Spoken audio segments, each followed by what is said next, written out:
Welcome, one and all, to the Indian Wisdom Podcast. I'm your host, Dr. Raj Balkaran, founder of the Indian Wisdom School. More importantly, you are looking for profound, accessible, authentic, inspired Indian wisdom teachings. Maybe you're a lifelong learner, a seeker of sorts, a yoga practitioner, an Indophile, perhaps a student of Indic wisdom traditions yourself. In either case, you are looking to access wisdom teachings from a living lineage, a lineage which lives and has been kept alive through impactful exchanges from student to teacher for years, for generations, for centuries, from antiquity until today. You found it. You have access to such a living wisdom tradition through this podcast. You will learn ancient Indian wisdom teachings, but more importantly, you will learn their relevance, their significance, their import, their utility. You will learn what they have to do with you and understanding yourself, understanding your life, navigating your life. Think of the teachings availed through this podcast as lenses through which to view the world and bring into focus patterns in your life, people, places, things, events, the ripening of karma, perhaps. Yes, this podcast will feature transmissions from myself. It will feature interviews and conversations with brilliant luminaries in various Indian wisdom traditions. It'll feature stories galore, tales of kings and sages and heroes and gods and you name it. It'll feature live tutorials where students of mine will get to ask questions live and you get to listen in. So a little bit more about me, perhaps. As I mentioned, I belong to a living wisdom tradition. I apprenticed with a master for 12 years. I studied with a number of traditional Indian wisdom teachers. One master in particular, he was sort of an urban cave dweller, if you will, holder of an ancient esoteric tantric tradition, actually. We'll talk more about what tantra means perhaps in another episode.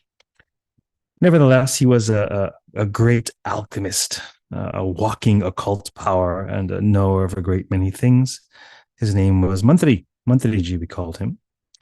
In addition to apprenticing with him, apparently I have a few degrees in religious studies, Hindu studies. I have a BA, an MA, a PhD in religion, specifically in Hinduism, specifically in Sanskrit texts, Sanskrit narrative texts. I study the ancient tales of old in Sanskrit, the epics and the Puranas, and I make sense of them. As a scholar, I draw on them as a practitioner and a storyteller and a teacher as well. Why is this relevant? Because it is through the attentive engagement and guidance of other individuals, the watching of life and making sense of people. It is through this lived experience whereby I can put together the relevance of the teachings in these ancient texts and traditions. I see them. I see these principles as they are activated in people's lives. And so, to my mind, the relevance of ancient Indic thought, concepts, philosophies, theologies, spiritualities, narratives, the relevance is palpable. And all this will be synergized in order to render this wisdom accessible, presented in an authentic, illumined, perhaps even inspired manner. What on earth do I mean about Indian wisdom? Indian, i.e., the modern nation state? Well, perhaps, but much, much deeper and broader than any sort of nationalism. I mean, civilizational India, Bharata, Indic, if you will.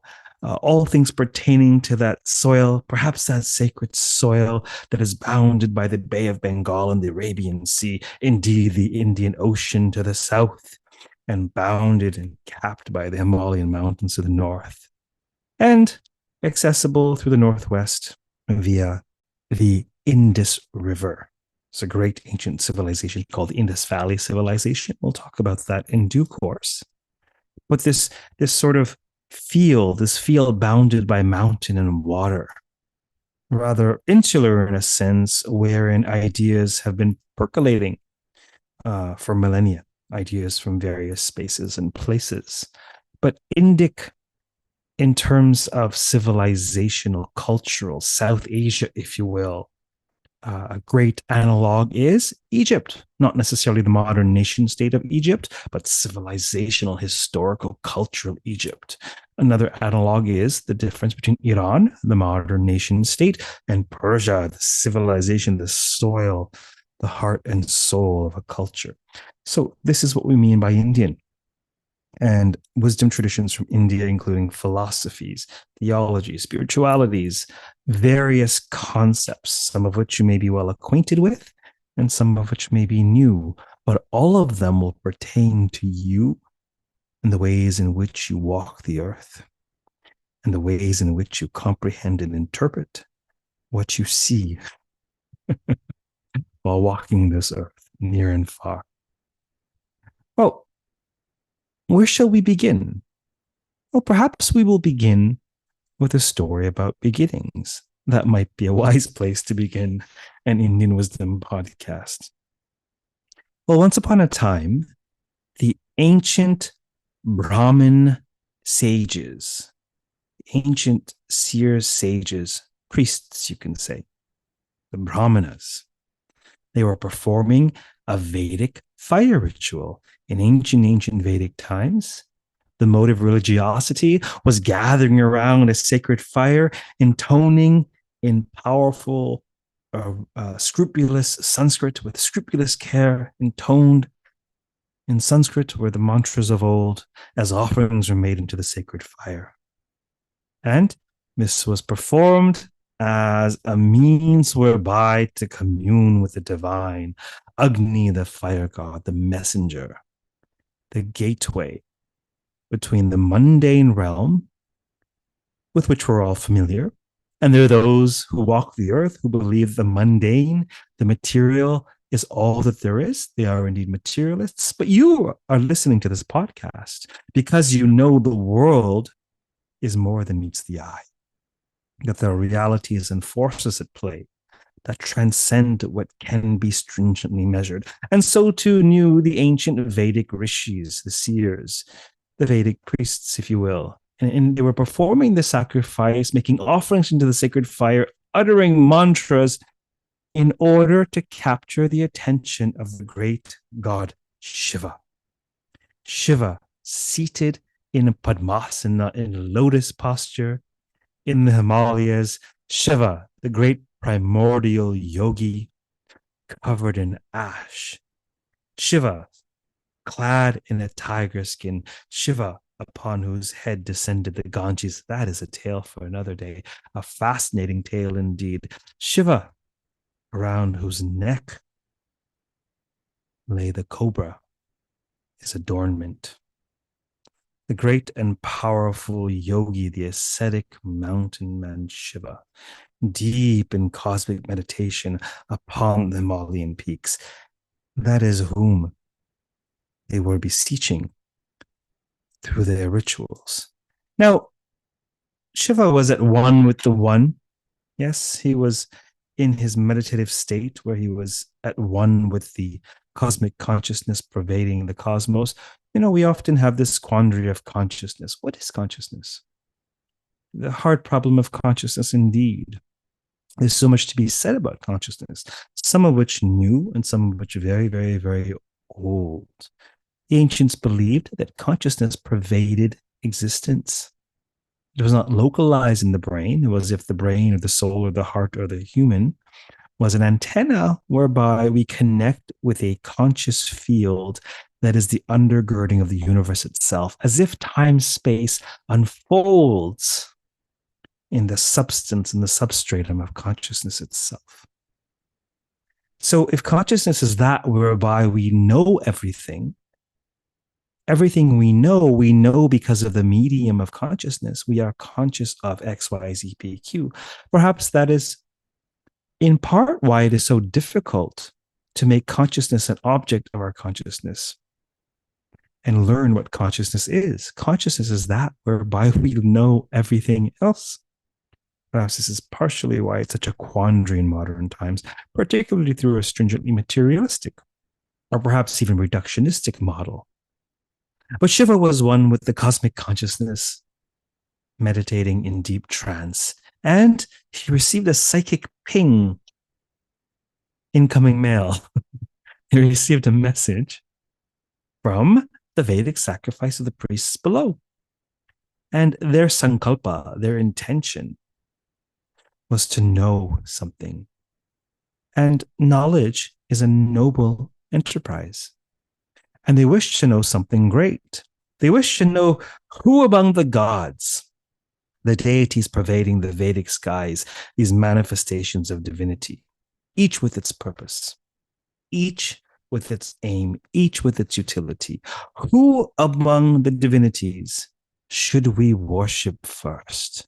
Now, Shiva was taken with this question because it evinced great wisdom. They were concerned with what comes first. Of course, how a thing begins may well color the thing itself and its duration. We have these wondrous expressions in English, such as, I got up on the wrong side of the bed today. We got off on the wrong foot. There are those who may look to the heavens at the moment of birth and cast a chart, as so many cultures have. And from that first moment, from that first breath, and the omenology of the sky innate in the birth chart, perhaps they can divine insight, perhaps, into the duration of that life. And so the inception of a thing is extremely important. How one begins will often dictate or color or impact the success of the enterprise. And so they wish to know who should be first among the gods. And Shiva, quite fond of his rather reclusive, meditative ways, holding the world at arm's length at times, he was so taken by the importance of this questioning that he decided to interrupt his cosmic trance, and he toggled from being one with the one, being one with the self, the field of consciousness to which we all belong, and according to strands of Indic thought, which we ultimately are, the self, the conscious self that we all share. So he toggled away from being one with the one and resumed his individuated form, his personal consciousness, his individual consciousness. And with it, he stretched as the mountains rumbled as he awoke from his glorious trance, and thought to himself, now an individual deity, I rather miss my spouse, my consort, my partner, the lovely and beautiful and patient Parvati. Patient why? Well, Shiva, really, he's off. You think it is quite difficult when your partner doesn't text you back in an hour or two or an afternoon? Imagine 10,000 years. The great and patient beloved Parvati.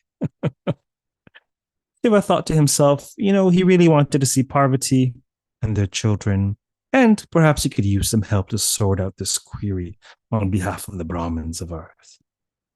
And so Shiva descended upon his mountainous abode, and the beautiful, charming, gracious goddess was delighted to see her partner, her spouse, her beloved. Delighted indeed, they embraced a cosmic embrace and caught up in the twinkling of an eye. And then Shiva declared to the goddess the issue at hand, the purpose for his arrival, for interrupting his cosmic trance. She did notice he was a couple thousand years earlier than expected, but nevertheless, she was delighted to see him. And so Parvati, with a mysterious twinkling in her eye, said to Shiva, well, great Shiva, You are the Lord of yogis. You are this primordial deity of deities. Should it not be you who are first and foremost among the gods? And Shiva rather scoffed at the idea. He said to the beloved Parvati, do you have any idea how many rituals they do in Bharata in India? And one day they'll be doing them all over the world. I just need my space. You know what I'm like. I don't really want to get so involved. I mean, I'll do my fair share of blessing, no doubt, but really it should be someone else. And Parvati said, okay, what about one of our sons? Of course, they had two sons. They had the elephant-headed Ganesha as one son, and then they had the proud peacock-riding Kārttikeya as another son. Ganesha was slow and studious and thoughtful and sweet. Kārttikeya was swift and brave and proud as he rode upon his peacock. He was indeed the general of the army of the gods, a cosmic jock indeed. Now, Parvati said to Shiva, perhaps it should be one of our sons. And Shiva said, yes, yes, amazing. I like that idea, darling. One of our sons indeed, but who? Perhaps, my dear, they should earn it. Yes, let them earn it, but how? Perhaps a contest. Okay, a contest, but what kind of contest, Parvati? Perhaps a race. Okay, let them race, but race around what? How about around the world? Declared the goddess. Yes, indeed, let them race. Let them race around the world. And he who first encircles the world shall be first among the gods. You are as wise as you are beautiful. My dear beloved Parvati, let us summon the boys and declare the task at hand. And so they called forth Ganesha. They called forth Kārttikeya, very different in temperament. And beyond their temperaments, they each had a vehicle, a vahana. Now, the vahanas, really, they're mythologized as actual vehicles upon which the deities fly through the sky, for example, in the case of Kārttikeya on his peacock, or perhaps the great Durga rides upon her lion in battle. But in many ways, the vahanas are symbols. They're totem animals, if you will. There's profound symbology encoded in the vahanas. Yes. This is the stuff you don't read in the textbooks. So Kārttikeya is astride his peacock. He's proud. He's swift. He's fast. It makes sense. Ganesha is astride Mushika, a mouse. Now, if you think it's an outlandish idea that an elephant-headed deity should be astride a mouse, well, indeed it is, if you take it literally. But it is figurative. You see, the mouse represents the rat race in the mind, the part of self the ancients call the manas, the social, emotional, impulsive, habitual mind. We fancy ourselves rational creatures, but for the vast majority of us, for the vast majority of time, reason is tied up in the trunk, perhaps in the back seat, and the manas is at the wheel in the rat race of life. Yes? This is what the mouse represents, here and there. The incessant flow of thoughts and emotions in the mind. Ganesha represents what the ancients call the buddhi, the faculty of reason. Those among us who are rational for whatever period of time, what that means is that the buddhi, the faculty of discernment, is at the wheel and can disambiguate and discern. Ganesha, atop this mouse, is a glorious symbol, an emblem, a mythologization of the power of the buddhi to ground and surmount the whims of the incessantly changing manas. And so both of these sons of Shiva and Parvati, Kārttikeya and Ganesha, listened intently as they were invited to participate in this race. They were instructed to race around the world in order to decide who among them should be first among the gods. And so Shiva said, perhaps in Sanskrit, on your mark, get set, gotcha. For Sanskrit nerds among you, that's second person singular imperative of gam dhatu, go. On your mark, get set, gotcha, go. And Kārttikeya, swift and proud upon his peacock, was off into the horizon, a blaze of blue smoke left in his wake. And Shiva was amazed, and Parvati was amazed, and Gaṇeśa, his co-born and co-racer, was equally amazed. Gaṇeśa thought to himself, wow, I knew my brother was quick, but my goodness, he's over the horizon in the blinking of an eye. Gaṇeśa thought to himself, indeed, the Holy Mother, the Goddess Divine, has favored one of her sons upon this day, because she has chosen this mechanism, this medium, this enterprise to ascertain the victor. And this mechanism, this medium, this enterprise, this means, it's not conducive to one who is slow and thoughtful, such as myself. But nevertheless, I have read the Bhagavad Gita. I've received wisdom traditions, wisdom teaching from the Bhagavad Gita, thought Ganesha. I've watched some really great YouTube videos on the Bhagavad Gita, and I know that there is deep and profound wisdom in embracing your duty and not worrying about the outcome. You must do your duty.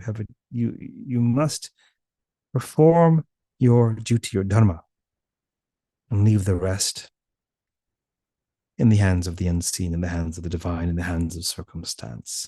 So Ganesha knew he couldn't do nothing. He must do something, but do what? So he sought inspiration.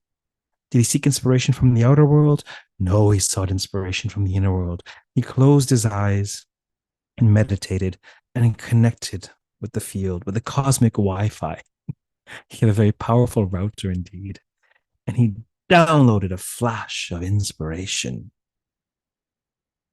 Where there's inspiration, there's no anxiety. Where there's anxiety, there is no inspiration. And inspired, he arose. He looked at his parents, Shiva and Parvati, Shiva on the right, Parvati on the left, peaceful, resplendent, as if two halves of the same whole. And he approached them with reverence, as not just mother and father of he and Kārttikeya, but as mother and father of the world. And he reverently circumambulated them, encircled them with great reverence. Pradakshina is a Sanskrit term. He performed pradakshina, circumambulation. He went around them once and smiled, and went around them twice and smiled even more deeply, and went around them 3 times and could barely contain his glee, his joy.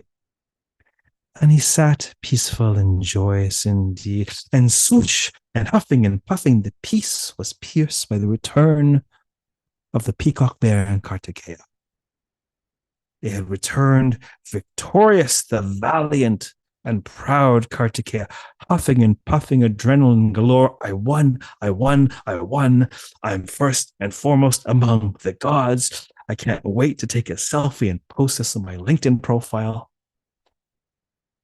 And Shiva smiled, and Parvati smiled, and Ganesha smiled.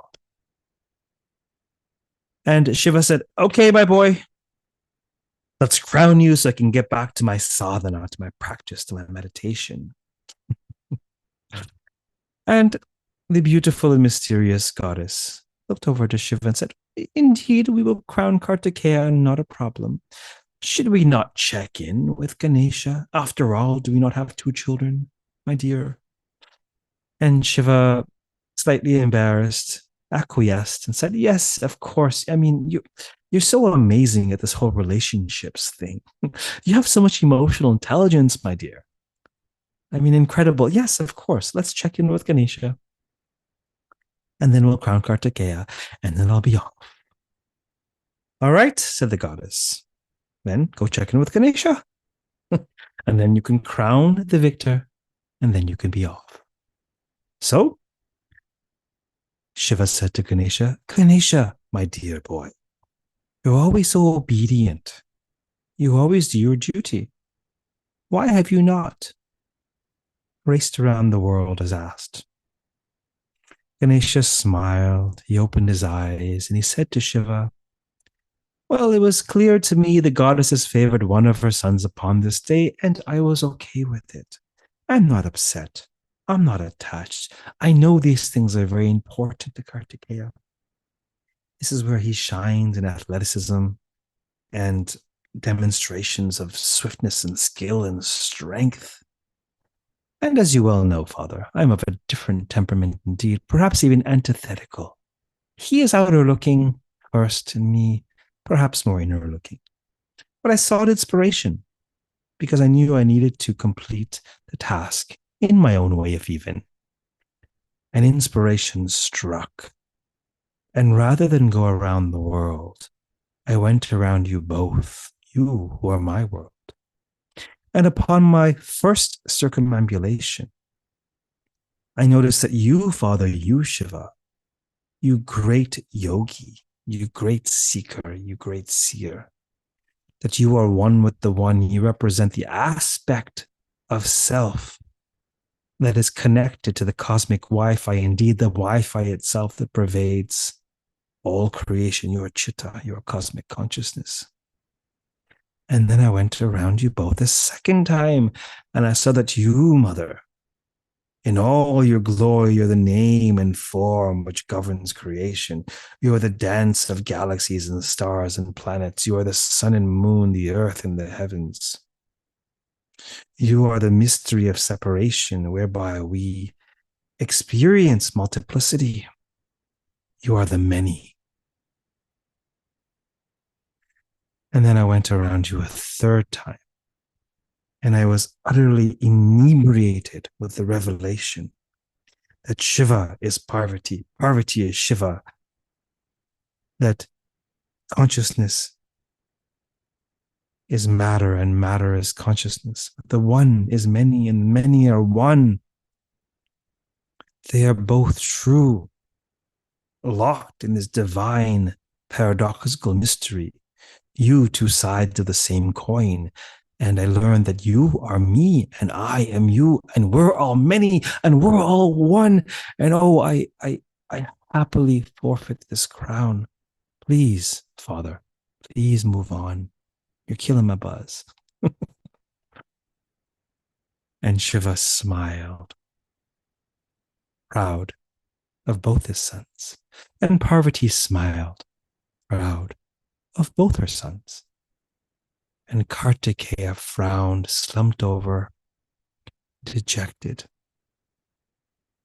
And Śiva said to Kārttikeya, okay, my boy, arise and receive your crown.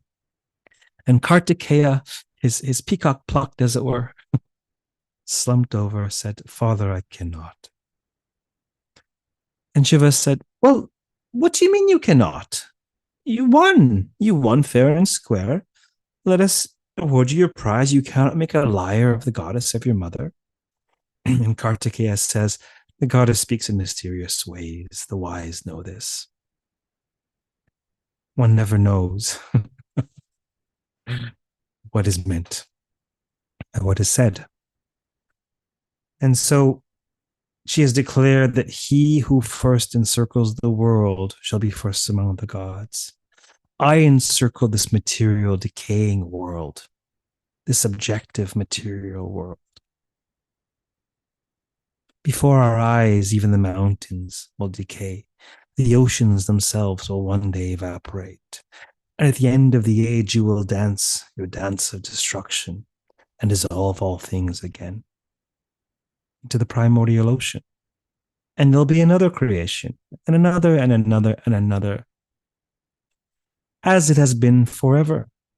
For the universe is beginningless and endless, and all that appears to exist is the incessant shape-shifting, this giving us the appearance of reality. But all that can be perceived in the outer world isn't really, truly real. It is bereft of permanence. Only life everlasting is permanent and real, that which we access through the inner life subjectively.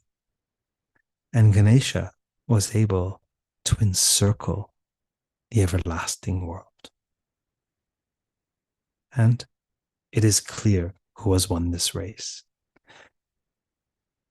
And Kārttikeya smiled, and Śiva smiled, and Parvati smiled, and Ganesha smiled. And Śiva said, all right, Tathastu, so be it. Arise, Ganesha.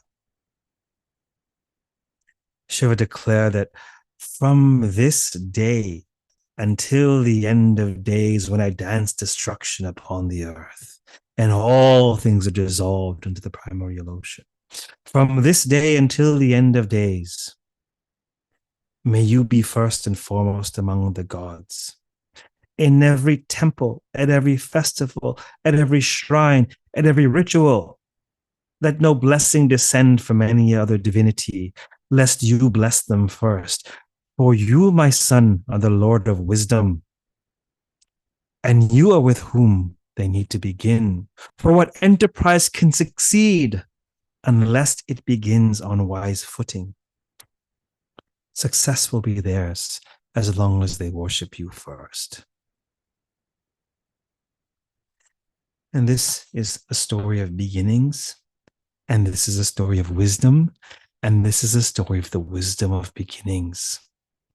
Indeed, this story was rendered actually as the first of 50 stories in a publication called The Stories Behind the Poses.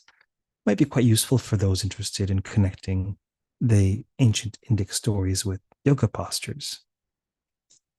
We'll talk more about that another day. I mentioned the book just so that I may perhaps read the gloss. Each story has a tiny paragraph of a gloss at the end, whereby we may call to mind some of the innate covert themes of wisdom within the tale. Here it is.